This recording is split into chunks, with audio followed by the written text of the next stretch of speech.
They sang about honesty, heartbreak, and humble roots. But behind the cowboy hats and rhinestones, some of country's biggest legends hid dark tempers, egos, and scandals that shattered their golden image.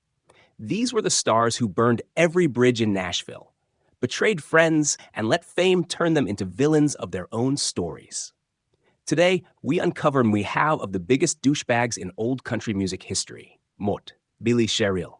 The dictator of country pop Billy Sherrill was hailed as a genius, the man who transformed country music in the 1970s with lush orchestration and crossover hits. As the producer behind Tammy Wynette's Stand By Your Man and George Jones' finest recordings, he shaped the sound of Nashville's golden era. But behind the studio doors, Sherrill ruled with an iron fist. Artists called him a perfectionist tyrant, obsessed with control, dictating everything from vocal tone to hairstyle. In an industry built on heart and authenticity, Billy was the cold architect of commercial dominance. Those who worked with him often described fear more than admiration. He demanded endless takes, humiliated musicians, and once told a singer, "You don't have talent. I create it for you." Sherrill clashed with Waylon Jennings and Merle Haggard, both of whom despised his countrypolitan sound, accusing him of killing the raw soul of traditional country. Tammy Wynette herself later admitted that working with him felt like being trapped under a spotlight. Brilliant, but blinding. He dismissed women in the studio, cut songs without their consent, and built an empire where his name mattered more than theirs. His obsession with perfection blurred into cruelty. The man who made careers also broke spirits. By the late 1980s, his influence began to fade. Nashville evolved, and Sherrill's sound, once revolutionary, became outdated. Many artists refused to work with him, tired of his arrogance and manipulation. He retreated into isolation, reportedly bitter that the city he once ruled had moved on without him.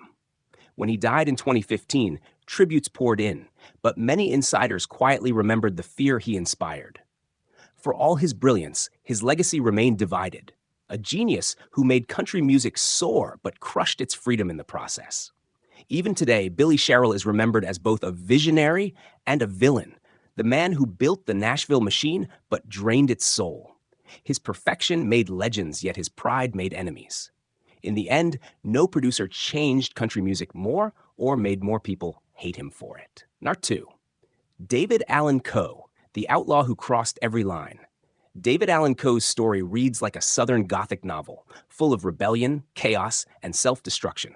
Born in Akron, Ohio, Coe spent much of his youth in reform schools and prison before storming into Nashville in the early 1970s. He wasn't just another singer, he was a living spectacle, a tattooed, Harley-riding outlaw who claimed to be too real for the radio. His raw songs like You Never Even Called Me By My Name made him a cult hero among country outsiders. But behind the myth was a man obsessed with provocation, someone who mistook controversy for authenticity and alienated almost everyone who helped him rise. Coe built his image on shock value. He bragged about murders, drug use, and orgies, and often went out of his way to offend. His underground albums, banned for their racist and misogynistic lyrics, became infamous. So vile that even fellow outlaws like Willie Nelson and Waylon Jennings refused to work with him. Insiders say Coe's arrogance knew no limits. He'd show up late, demand cash before performing, and insult promoters to their faces. Once, when asked about his reputation, he smirked and said, "They call me crazy because I tell the truth, but they can't handle it." But in truth, it wasn't honesty. It was ego disguised as rebellion. He loved being hated as much as he loved being worshipped. By the 1980s, Coe's career was crumbling. The industry that once tolerated his antics had grown tired of his chaos. Record labels dropped him, radio stations banned him, and even the outlaw community distanced themselves. He kept touring small venues, clinging to the outlaw image like a badge of defiance, performing for diehard fans who still believed in the myth. But behind the stage lights, he lived in debt and bitterness, blaming the Nashville system for his downfall. Even today, Coe remains one of country music's most polarizing figures. A man of undeniable talent who sabotaged himself at every turn. He pushed boundaries until they broke, confusing self-destruction with freedom. In many ways, he embodied the outlaw's spirit, but also its ugliest truth, that rebellion without respect turns into madness. David Allan Coe wasn't just an outlaw. He was a warning that being real doesn't mean being cruel, and that even legends can lose themselves chasing the image they invented. Not number 3. Buck Owens, the king who forgot his band. Buck Owens was once the golden boy of Bakersfield, California, the sharp-dressed, guitar-strumming star who gave country music its punchy twang in the 1960s. With his band, the Buckaroos, he created a raw, electric sound that rivaled Nashville's polished style. Songs like Act Naturally and Love's Gonna Live Here made him a household name, and his television show Hee Haw turned him into an American icon. But behind the charm and the smile, Buck was known for something else. A ruthless ego that alienated nearly everyone who helped him climb to the top. Those who toured with Buck often described him as brilliant, but cold. He controlled every detail, from set lists to stage lighting, and took nearly all the credit for his band's success. His longtime guitarist, Don Rich, was the heart of the Buckaroos, a loyal friend and musical genius. Yet Owens treated him like an employee, paying him modestly while raking in millions. Friends recalled Buck's obsession with power. He wasn't just the front man, one musician said. He wanted to be the king, and everyone else his subject. He could be charming one moment and cruel the next, dismissing people who questioned him or dared to take the spotlight. After Don Rich's tragic motorcycle death in 1974, Owens publicly mourned, but privately spiraled. Some say his guilt was immense, that he realized too late how much of his empire depended on the man he'd never truly valued. In the years that followed, Buck's reputation darkened. He became known for broken promises, bitter contract disputes, and a growing reputation as a businessman first, artist second. He bought radio stations, invested in property, and often bragged about how much money he made, a cardinal sin in the humble world of country music. By the 1980s, the twangy rebel had turned into what many insiders called the country music boss from hell. Former bandmates and friends quietly stopped returning his calls. Even though the public still adored him, within the Nashville and Bakersfield circles, he was seen as a symbol of lost authenticity, a man who traded brotherhood for control. Buck Owens died in 2006, leaving behind a powerful legacy and a long list of bruised relationships. His music helped shape an era, but his arrogance cast a long shadow. In the end, Buck Owens proved that you could change country music forever and still lose the very soul that made it matter. 4. Johnny Paycheck, the gun, the booze, and the breakdown. Johnny Paycheck was the living embodiment of country rebellion, a blue-collar poet with a steel-toed voice who sang for the working man. Born Donald Lytle, he clawed his way out of poverty to become one of Nashville's fiercest outlaws. His anthem, "Take This Job and Shove It," wasn't just a hit. It became a national war cry for every fed-up worker in America. For a while, Paycheck looked unstoppable. The outlaw image, the hit records, the swagger.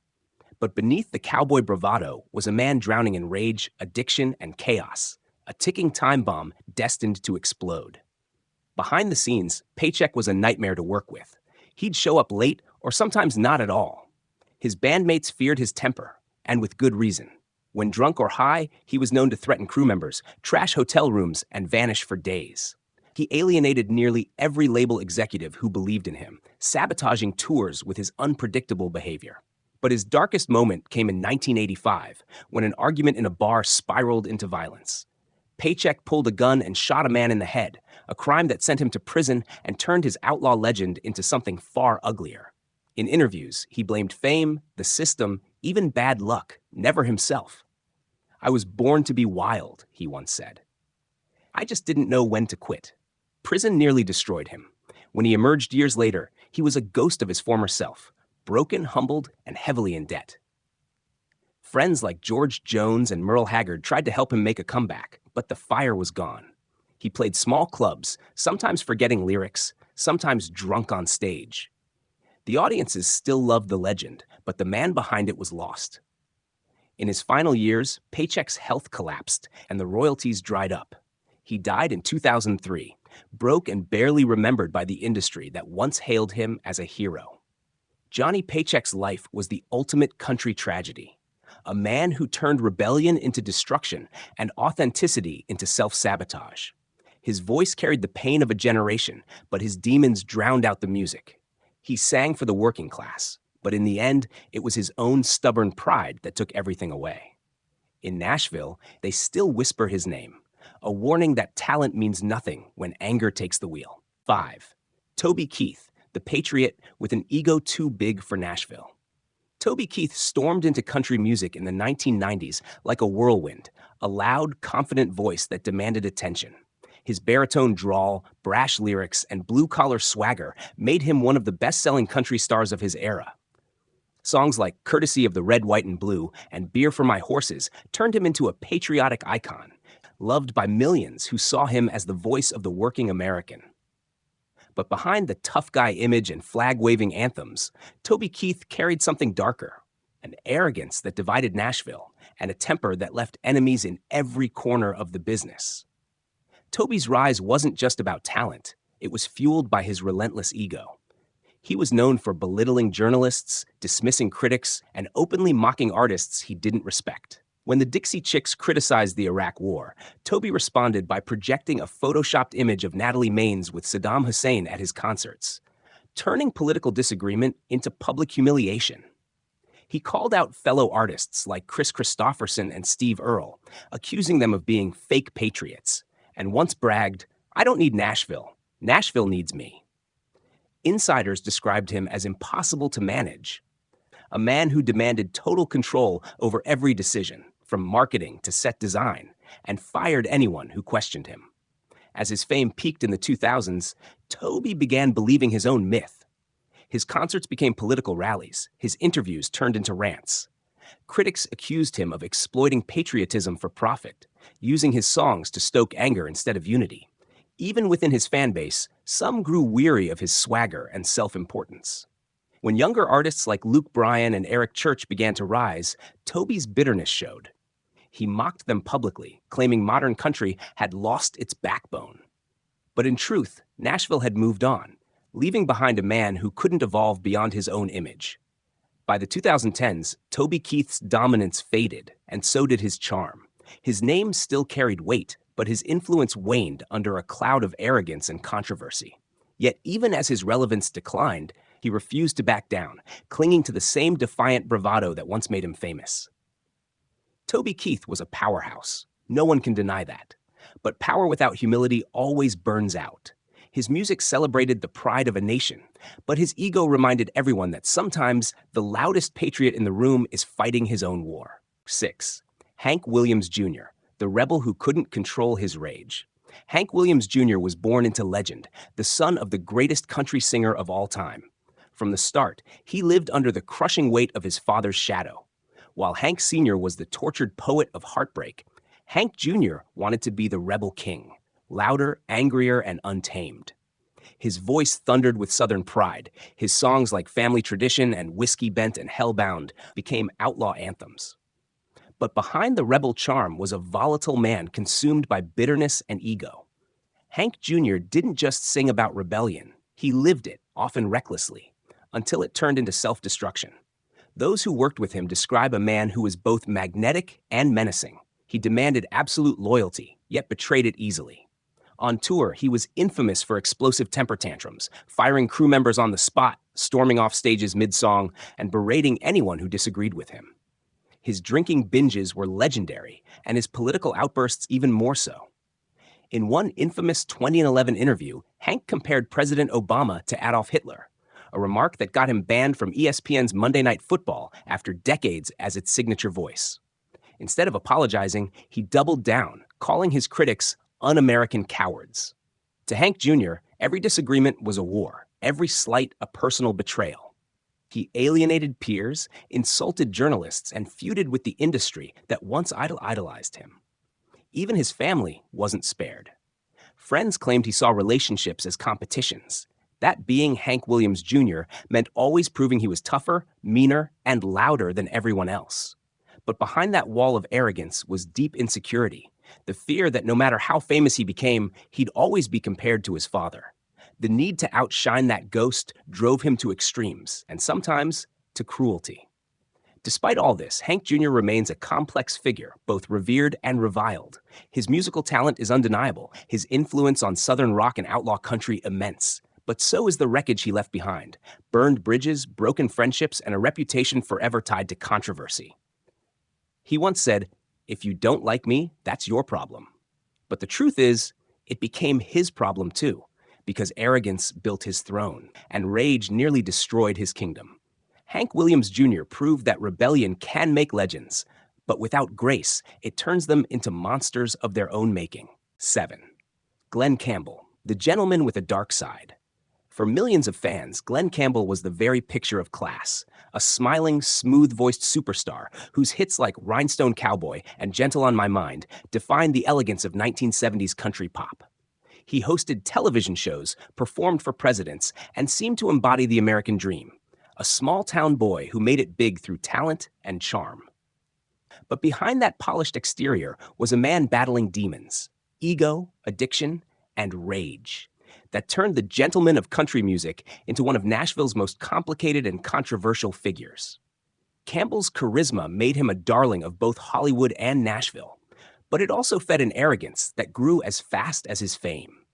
He treated band members like background props, firing musicians over minor mistakes, and publicly mocking those he thought beneath him. His relationships were turbulent, and his temper infamous. During his high-profile affair with singer Tanya Tucker, what began as a passionate romance soon turned toxic. The two fought violently, smashing furniture, throwing objects, and hurling cruel insults in public. Tanya later admitted she feared him when he drank, describing their love as a hurricane that never stopped spinning. His alcoholism and cocaine use spiraled through the late 1970s and early 80s. Studio insiders recall him arriving drunk, forgetting lyrics, and berating engineers. Once he stormed out of a session shouting, "I don't need any of you. I am Glen Campbell." The more his fame grew, the more he isolated himself from those who cared. Even when he found religion later in life, his pattern of arrogance and denial lingered. Campbell's public image as a born-again man clashed with stories of behind-the-scenes cruelty. Many in Nashville quietly referred to him as a man who believed forgiveness was his right, not something he had to earn. In his later years, as Alzheimer's disease took hold, Glen began to soften. His farewell tour, marked by vulnerability and humility, reminded fans why they loved him in the first place. Yet, even in death, the duality remained, a man of heavenly talent and human flaws. The industry mourned him, but many insiders couldn't forget the chaos he left behind. Glen Campbell's life was a glittering contradiction: angelic voice, devilish temper. He was both the Rhinestone Cowboy and the man who lost his shine to pride. In the end, his story stands as a reminder that even the brightest lights in Nashville can cast the darkest shadows. Hopper Shopper 8. Waylon Jennings, the rebel who became what he hated. Waylon Jennings was the heartbeat of the outlaw movement, the man who broke Nashville's rules and gave country music its spine back. With his gravel voice and defiant attitude, he turned songs like "Are You Sure Hank Done It This Way" and "Luckenbach, Texas" into manifestos of freedom. He stood for independence, authenticity, and rebellion against the Music Row machine. But as fame grew, Waylon's war against the system became a war against himself. The man who once fought for artistic purity slowly morphed into the kind of tyrant he used to despise, controlling, arrogant, and consumed by his own myth. Early in his rise, Waylon was everything country wasn't supposed to be: long hair, leather jackets, and pure attitude. He rejected the polished sound of Nashville and demanded creative control over his albums, setting the stage for the outlaw country revolution. But with that freedom came excess. He surrounded himself with hangers-on, fueled by cocaine, late nights, and endless ego. Friends recalled that if Waylon didn't get his way, he'd erupt. He'd cancel sessions, insult producers, or vanish for days on drug binges. Once, during a recording session, he kicked over studio monitors, yelling, "No suits tell me how to sing!" Yet, as his fame exploded, he became the very boss he used to curse, dictating to younger artists, mocking rivals, and shutting out anyone who challenged him. His addiction to cocaine nearly killed him. At his worst, he was spending $1,500 a day on drugs, snapping at his band, and isolating himself from family. Jessie Coulter, his wife, endured years of chaos, violent outbursts, infidelity, and endless broken promises. Friends like Willie Nelson tried to help, but Waylon pushed them away. He was angry at the world, one roadie recalled, and when there was no one left to fight, He turned that anger inward. By the mid-1980s, his body was breaking down, his finances were in ruins, and his relationships in tatters. He finally got sober, but the damage was done. In his final years, Waylon reflected on his own hypocrisy. He admitted he'd become the very Nashville dictator he once rebelled against. "Freedom's a tricky thing," he said. "You fight for it, then you forget what it's for." When he died in 2002, the world mourned an outlaw legend. But those who truly knew him remembered a man who couldn't escape the fight inside himself. Waylon Jennings gave country music its edge, but he also showed that rebellion without humility turns even heroes into their own worst enemy. Number 9. Jerry Lee Lewis, the killer who killed his own legacy. Jerry Lee Lewis wasn't just a country star. He was a force of nature. Wild, defiant, and dangerously talented, he blurred the line between genius and madness. Nicknamed the Killer, he exploded onto the scene in the 1950s with hits like Great Balls of Fire and Whole Lotta Shaking Going On, shocking audiences with his piano-slamming performances and rebellious swagger. When rock and roll cast him out for scandal, he found redemption in country music during the 1960s. But even in Nashville, Jerry Lee brought chaos wherever he went. Behind the raw talent was a man ruled by lust, pride, and self-destruction. A living storm that scorched everyone who got too close. The downfall began with one of the most infamous scandals in music history. In 1958, the world learned that Jerry had married his 13-year-old cousin, Myra Gale Brown, while still legally married to another woman. His career imploded overnight. Concerts were canceled, fans walked away, and the press turned him into a national disgrace. Yet instead of remorse, Jerry doubled down, bragging that he'd done nothing wrong and blaming the world for being too uptight. It became the first of many scandals that followed him like a shadow. Over the decades, his temper, arrogance, and womanizing became legend. He shot his bassist, wrecked cars, and threatened record executives. His marriages, 7 in total, were filled with violence, jealousy, and tragedy. 2 of his children died young, and those close to him whispered that guilt and rage haunted him for life. Even in his comeback years, Jerry Lee Lewis was impossible to manage. He'd curse out interviewers, insult fellow artists, and storm off stages mid-performance. On one occasion, he famously drove to Elvis Presley's Graceland with a loaded gun, demanding to see the king. The police arrested him at the gate. For Jerry, boundaries didn't exist, only impulse and ego. His brilliance as a musician couldn't hide his cruelty as a man. By the time he was inducted into the Country Music Hall of Fame, his reputation was already sealed. Fans celebrated the legend. Insiders remembered the wreckage. When he died in 2022, tributes poured in. But many couldn't forget the trail of broken lives he left behind. Jerry Lee Lewis will forever be remembered as one of music's greatest wild men, a symbol of unrestrained talent and unrepentant sin. He didn't just burn bridges, he blew them up. And in doing so, the killer lived up to his name, not by killing others, but by destroying his own legacy. Top 10. Merle Haggard, the rebel who became the judge. Merle Haggard's story is pure country mythology, a man who rose from a prison cell to the pinnacle of American music. Born into poverty during the Great Depression, he spent his early life running from the law, eventually serving time in San Quentin. From those scars came the songs that defined him, Mama Tried, Okie from Muskogee, and The Fight Inside of Me. His voice carried the grit of the working class. His words spoke to every man who'd ever lost his way. But as the years passed, the outlaw hero who once stood for freedom began to resemble the very establishment he rebelled against, proud, bitter, and judgmental. In the 1970s, Merle Haggard was unstoppable, topping charts, redefining what it meant to be a countryman. But with success came arrogance. Friends say he grew intolerant, suspicious, and quick to anger. He would fire musicians on a whim, berate stage crews, and demand absolute loyalty. He mocked artists who didn't fit his idea of real country, dismissing women and younger singers as phony. When country music began evolving, Haggard lashed out, calling new acts sellouts and weak.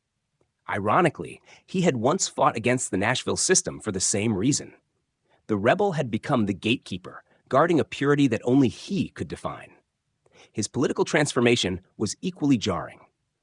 The man who once sang for the downtrodden began preaching conservative sermons from the stage, alienating fans who had loved his working-class honesty. In interviews, he could be dismissive and cruel, taking aim at his peers, journalists, even his wives. His temper was legendary. He smashed guitars, cursed promoters, and walked off television sets. He once said, "You don't tell Merle Haggard what to do." And for decades, no one did. But that defiance hardened into ego. By the 1990s, the industry he helped build began quietly distancing itself from him, as his outbursts overshadowed his genius. Still, no one could deny his influence. His songs became American scripture, and his voice, even in later years, carried the ache of truth. But behind the legacy was a man who struggled with bitterness until the end. When asked about his regrets, Haggard once replied, "I regret nothing. They should regret how they treated me." It was classic Merle, proud, defiant, and blind to his own flaws. Merle Haggard died in 2016 on his 79th birthday, a fitting ending for a man who always wrote his own rules. He remains a legend, but also a warning. Even heroes can lose themselves when pride replaces purpose. The outlaw who once sang for the forgotten ended up forgetting the humility that made him great. Number 11. George Jones, the voice of an angel, the heart of a devil. George Jones is often remembered as the voice of country music, the man whose every note sounded like heartbreak itself. Songs like "He Stopped Loving Her Today" and "The Grand Tour" defined emotional storytelling in Nashville. He was adored by fans, idolized by peers, and revered as one of the most gifted singers in American history. But behind that divine voice lived a man consumed by demons, alcohol, drugs, violence, and self-destruction. They called him No-Show Jones for his constant cancellations, but those who knew him privately called him something else: cruel, unpredictable, and at times unbearable. Jones's early career was marked by brilliance and chaos in equal measure. He'd record haunting love songs one day, then disappear for weeks on a bender. His marriage to Tammy Wynette, the first lady of country music, was both legendary and toxic. Their love songs topped the charts, but offstage, George's drinking turned violent. Wynette later revealed that he chased her through their home with a loaded gun, and their fights became public tabloid nightmares. "He was the sweetest man you could ever meet," she said, until he wasn't. George would vanish for days, driving drunk through back roads or showing up to concerts too intoxicated to stand. Once, he was found riding a lawnmower down a highway, his only way to the liquor store after his wife hid the car keys. It became an infamous country legend, but for those around him, it was pure tragedy. As fame grew, so did his paranoia and temper. He screamed at producers, insulted musicians, and ruined friendships that had lasted decades. People forgave him because of that voice, that miraculous, aching voice, but even the most loyal fans began to fade away. When the music stopped, George Jones was often alone, broke, and haunted by guilt. Still, he'd find ways to blame others: managers, wives, Nashville politics, never quite himself. "I didn't mean to hurt nobody," he said once. "I just didn't know how to stop." By the late 1990s, after multiple near-death experiences, Jones finally sobered up. He found faith, reconciliation, and even peace, but the damage had already been written into history. When he died in 2013, the country world wept for its greatest singer, but many quietly remembered the trail of heartbreak he left behind. George Jones was proof that the most beautiful voice in country music could belong to one of its most destructive souls. He sang of pain because he lived it, and sometimes because he caused it. 12. Porter Wagoner, the star who tried to own Dolly Parton. Porter Wagoner was one of Nashville's biggest stars in the 1960s. Sharp suits, towering hair, and a glittering smile that made him the face of country television. As the host of The Porter Wagoner Show, he introduced America to the rhinestone glamour of Nashville long before the world called it Music City. But his greatest legacy wasn't his own music. It was the young woman he helped discover, Dolly Parton. Their partnership began as a dream and ended as one of the ugliest public feuds in country history. Behind the charm, Porter Wagoner was controlling, egotistical, and incapable of letting anyone, especially a woman, outshine him.